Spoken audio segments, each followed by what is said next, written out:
Thank you, sir. Moving on to the next session. For the next session, I'd like to invite our chairpersons, Dr. Deepak Mathur, sir, Dr. R.A. Bam, sir, and Dr. Mahavir Mehta, sir.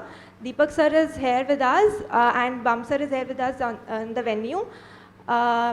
Dr. R.A. Bam is an ex-principal senior professor and HOD of the Department of Dermatology in Bikaner.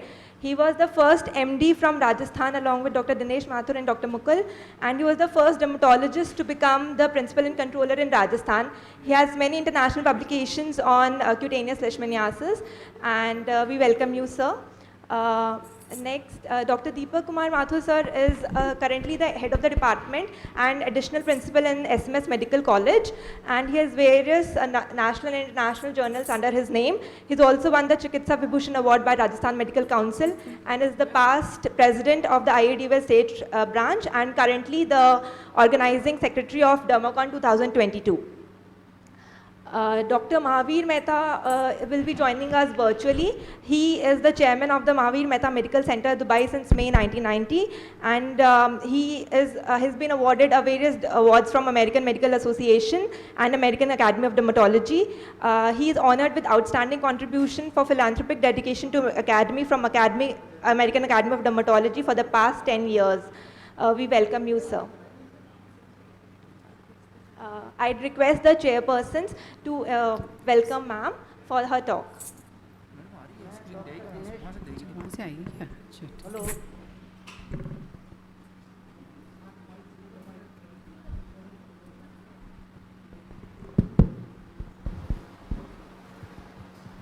मैं doctor Dinesh Mathur को बहुत बहुत धन्यवाद देता हूं कि उन्होंने इतने एफर्ट्स करके यह हाइब्रिड कॉन्फ्रेंस ऑर्गेनाइज करी।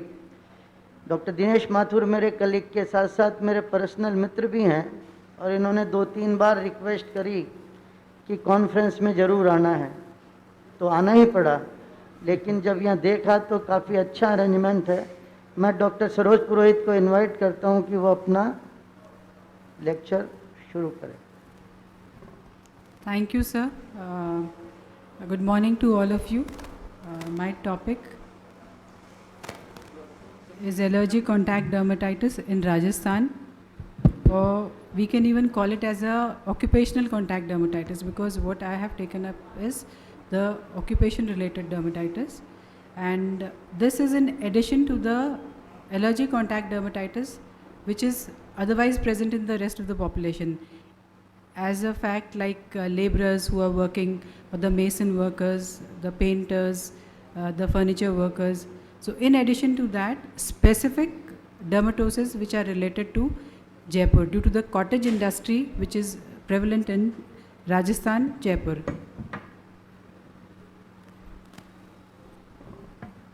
Now the cottage industries in Rajasthan, Jaipur specifically, is tie and dye and Sanganeri block printing, lark bangle manufacturing, jewelry manufacturing.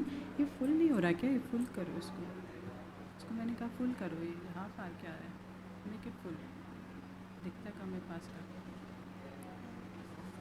मैंने आपको तब भी बोला इसको पूरा करो ना, इसके फ्रेम पे पूरा लाओ, दिखता कम है ना, फिर मेरे को फुल फ्रेम करो। अभी तो छोटा सा करो,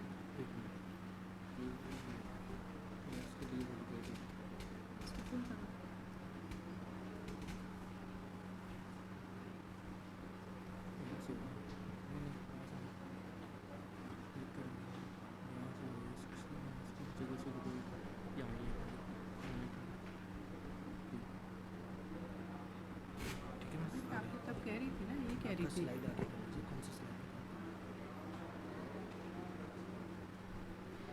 Yeah, I'm sorry because he had just put it in a very small presentation, so I could not really see without my specs. I had not got my specs. Now, cottage industries in Rajasthan is tie and dye and Sanganeri block printing, lark bangle manufacturing, jewelry making, especially gold and artificial jewelry, precious and semi-precious stone jewelry, and juti or footwear industry. In addition, Parthenium is common in Rajasthan, so we have Parthenium dermatitis. Now, ACD in tie and dye and block printing. The tie and dye work is a specialized technique. It involves the dyeing of the textile fabric with multiple colors, the portion of the cloth not to be dyed with a particular color is protected by tying it with threads or wrapping it with rubber strips. It is a manual procedure that directly exposes workers to various dyes and chemicals which are used for bleaching, printing and finishing of the cloth. The factors like perspiration, physical trauma, heat and humidity are present, but they are relatively less operative as compared to the chemicals which are involved. The ACD occurs due to certain dyes, chemicals, particularly the acids, alkalis, oxidizing, reducing agents, detergents and solvents.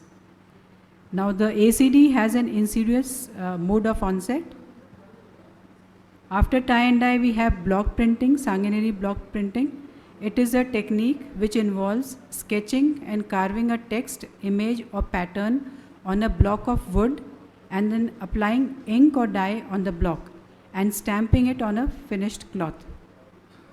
So here is a photograph showing coloring in tie and dye, and in the second photograph a block print is being done on the cloth.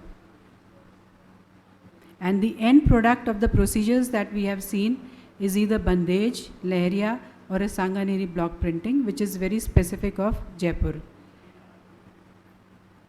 Now in a study by Mahendra Singhi on occupational contact dermatitis, it was seen that patch testing done in workers in tie and dye industry, 81% had a positive reaction to one or more chemicals, and most commonly the azo dyes, red RC base and nephthol.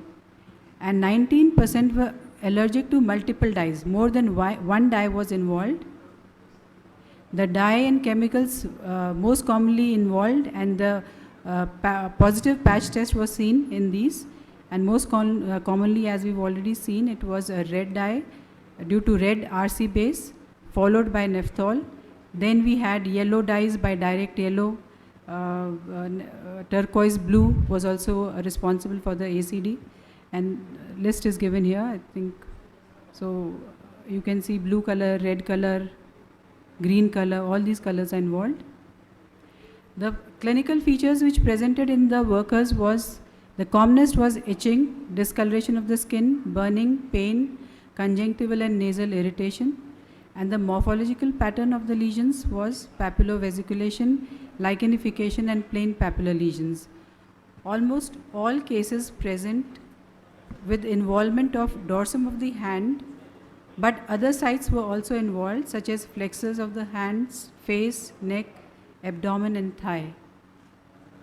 Now this is a photograph which is showing ACD with discoloration due to the dye over the dorsum of the hand in male working in a tie and dye industry. Now ACD in next cottage industry is jewelry manufacturing. Lark bangles. Lark is a natural resin collected from trees and is further processed by traditional craftsmen to create lark bangles and lark jewelries. To understand ACD in any jewelry or lark, first you have to know the process which is involved in lark manufacturing of the jewelry. So first the lark is melted with the limestone to prepare the base or a dough. Limestone is providing the strength to the lark. The lark dough, which is a basic raw material, is rolled before coloring, and the colored lark is applied. It is then pressed on a flat wooden piece to make a long, thin, stiff tube, and it is fixed on the base of a wire bangle. So the lark, which is made a dough, it is fixed on a wire shaped bangle. After this, the bangle is slightly heated to attain the proper shape by rolling over a long round tool which is made of wood, and the bangle is again heated before embellishing, which means adding semi-precious stones, glass beads, small broken mirror pieces and metallic colors which are embedded in the lark. So this is a finished product that we see, so beautiful presented, the larks and the jewelry, which is also containing mirror, metallic pieces, stones. Now occupational ACD as well as ACD over forearms due to continuous wearing of the lark bangles is frequently seen in Rajasthan. So it's occupational as well as non-occupational. Clinical signs are erythema, swelling, papules and papillovesicles. The dominant symptom is itching.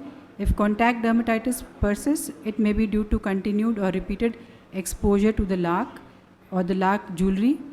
The skin becomes dry, scaly and thicker as a result of acanthosis, hyperkeratosis, and edema and cell infiltration may be seen in the dermis. Lichenification and fissuring may develop later. Now the third industry is crystals and gemstones, which is a very frequently observed industry in Jaipur. The mineral crystals like agate, chalcedony, malachite, tiger's eye and amethyst, and rocks that are considered gemstones like jade, lapis lazuli are not known clinical allergens, but what makes them allergic? For that you have to understand the processing of making gemstone jewelry. First, the step involved is sawing and cutting, in which silicon carbide is used for cutting the stone. Then you have grinding. It is used to give a final desired shape to the rough stone which is seen. And after sawing, a coolant or lubricant, normally oil, is used to remove the debris to prevent overheating. Then sanding, belt sander or sandpaper is used to remove the deep scratches which are left during grinding. And in the end you get polishing. It is a compound such as cerium oxide, tin oxide, chromium oxide, ferric oxide, silicon dioxide and aluminium oxide are used for polishing. And it is polishing which is most commonly responsible for ACD in gemstone industry. Here we can see the common stones which are normally used: diamonds, rubies, emeralds, sapphires, amethyst, topaz and kunzite. So, and this is the end product after the stones are embedded in the metals.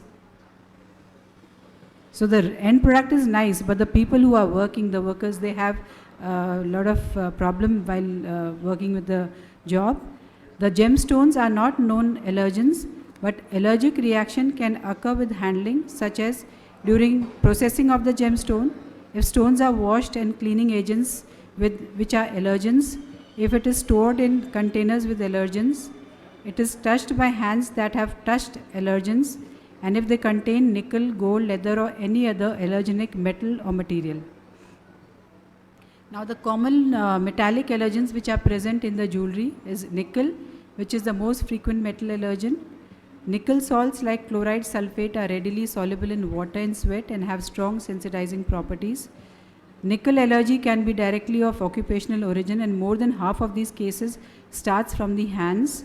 But the pattern of dermatitis on hands is rarely diagnostic. Just by seeing you cannot say it is due to the metal involved. Spread occurs to the elbow, flexors, eyelids and face. Jewelry and metal components of clothing are also the usual force of nickel in prolonged contact with the skin. In addition to the jewelry, you can have metals in the clothes. Quantitative studies indicated that repeated exposure to occluded metal items releasing nickel at the rate greater than 0.5 microgram per centimeter square per week involves a significant risk of nickel sensitization. But thereafter, very small amounts of nickel are sufficient to elicit dermatitis in sensitized patients.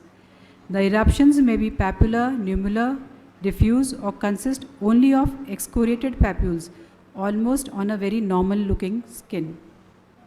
Now here is a photograph of ACD over dorsum of the hand in 50-year-old male who is working in a jewelry or gemstone manufacturing unit. The next contaminant in the jewelry can be cobalt. Cobalt is present in hard metal and it is used in metal cutting and drilling process and used in jewelry manufacturing. It is always present as a contaminant in nickel, as cobalt is an invariable contaminant of nickel. The clinical features of cobalt allergy can be identical to those of nickel allergy. So they are similar, cobalt and nickel.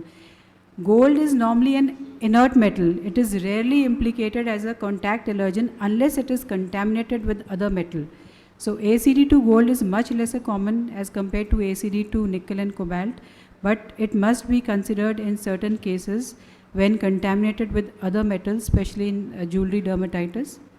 However, when gold sodium thiosulfate was added to the standard patch test series, positive reaction was seen.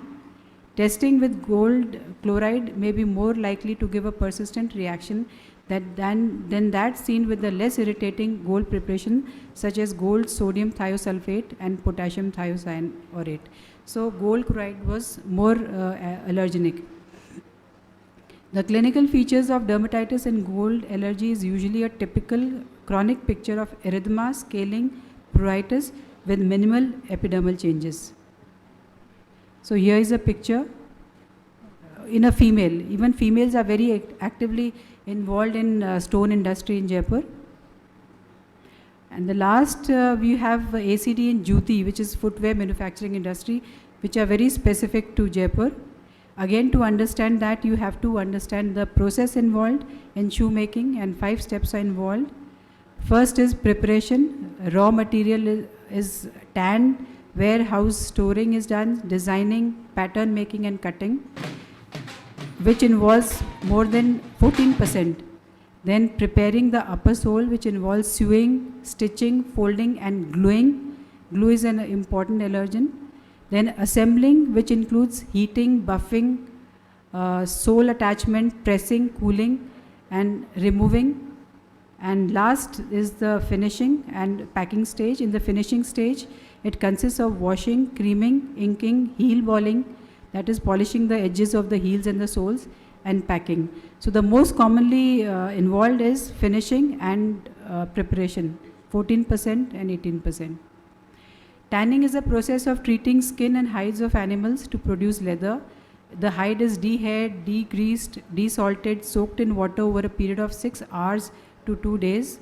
The chemicals used to heat the animal hide have an indistinguishable effect on human skin that disturbs the immunological barrier of the skin anatomy. So the picture was showing the hide being tanned. Allergens most commonly involved are trivalent chromium and vegetable tannins extracted from specific tea barks. Alum synten, which is man-made chemicals, formaldehyde, glutaldehyde, heavy oils are the tanning agents. In a study among workers in tanning industry, prevalence of contact dermatitis, urticaria and skin infections, hand eczema, atopic eczema, bacterial infection were present respectively in these percentage. And it was a study done by February in Indonesia. So the data is from this study. Now the workers in shoe manufacturing industry are exposed to extensive range of potential occupational hazards, both physical and chemical.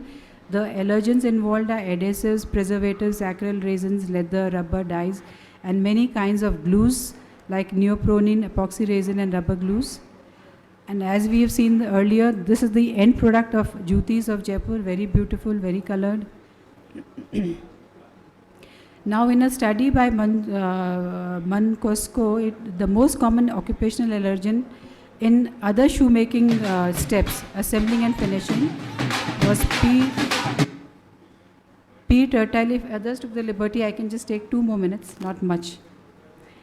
P. tertile butyl phenol, formaldehyde resin, and mercaptobenzothiazole. In the assembly department, now this is the assembly, we have done the tanning part. Now in the assembly department, ACD is more frequently attributed to contact with adhesives and to lesser degree with rubber and leather. The workers in shoe cutting and scraping department suffered more from ACD, probably due to the repeated trauma and the dust present in the process. Now the clinical features present in this study was like 41% workers, they presented with hyperkeratosis of fingertips as a reaction to the continuous trauma of the leather. 33.2% reported pruritus sina materia, which presents only during the working hours and which is probably caused by dust present in the working environment. The moment the worker goes out, the itching is not present. And 2 workers presented with vitiligo-like leukodermic patches on the back of the hands and also the forearms. So here is the picture showing ACD. Now, as I've already said in the beginning, the ACDs, or occupational contact dermatitis, is in addition to the other dermatosis that we see in hand in the general population, which include Pomphylix, patchy vesiculosquamous eczema, hyperkeratotic palmar eczema, recurrent focal palmar peeling, discoid eczema, wear and tear dermatitis, ring eczema, fingertip eczema, apron eczema, gut eczema, and chronic acral dermatitis. In the end, Parthenium dermatitis, I took it specifically because it is prevalent to Rajasthan. Parthenium hysterophorus and Tenesitum parthenium are members of compositae family and are important causes of ACD in Rajasthan due to the plants being grown here. Parthenium grows in and around the fields and causes ACD in rural as well as urban population. The allergens responsible for contact dermatitis are sesquiterpene lactones and are present in the oleracin faction of the leaf, stem, flower and pollen. So the whole plant is allergenic. The allergen can be extracted in various solvents such as acetone, alcohol, ether and water, and it can be used for patch testing. Acetone extract of Parthenium is better than the aqueous extract for patch testing. Parthenium dermatitis or airborne contact dermatitis primarily affects the exposed parts, especially the flexors. The clinical patterns involved is seborrheic pattern, widespread dermatitis, exfoliative dermatitis may be the end stage. The classical airborne contact dermatitis may change to photodermatitis resembling chronic actinic dermatitis or mixed pattern dermatitis. Now this is the classical picture of a airborne contact dermatitis in a middle-aged farmer. Now I just sum up with 2 slides. The diagnosis, which has already been covered, a proper thorough history taking, clinical examination regarding the occupation, age, everything, the time he's been working with that industry. Investigations again have been covered, patch test, prick test, RPAs, chemical spot tests. Then management is avoidance of the irritants, which is very easily said than done, because telling a worker, you leave this job, so he has to work for his family, to feed himself and his family. So maybe we can suggest an alternative profession. Now next is frequent application of emollient, sparing use of topical steroids and systemic therapy. In the end, I would thank you for your patient hearing and lending me your ears. Thank you, Dr. Saroj. And really it is a very informative thing for all of us, because the first time this work was done in Rajasthan by Dr. M.K. Singhi Sahab, and this is very good for us as well as people of Rajasthan for the day-to-day common problem. Thank you once again. Over to organizers now. Thank you, ma'am. Thank you, ma'am, for an interesting session.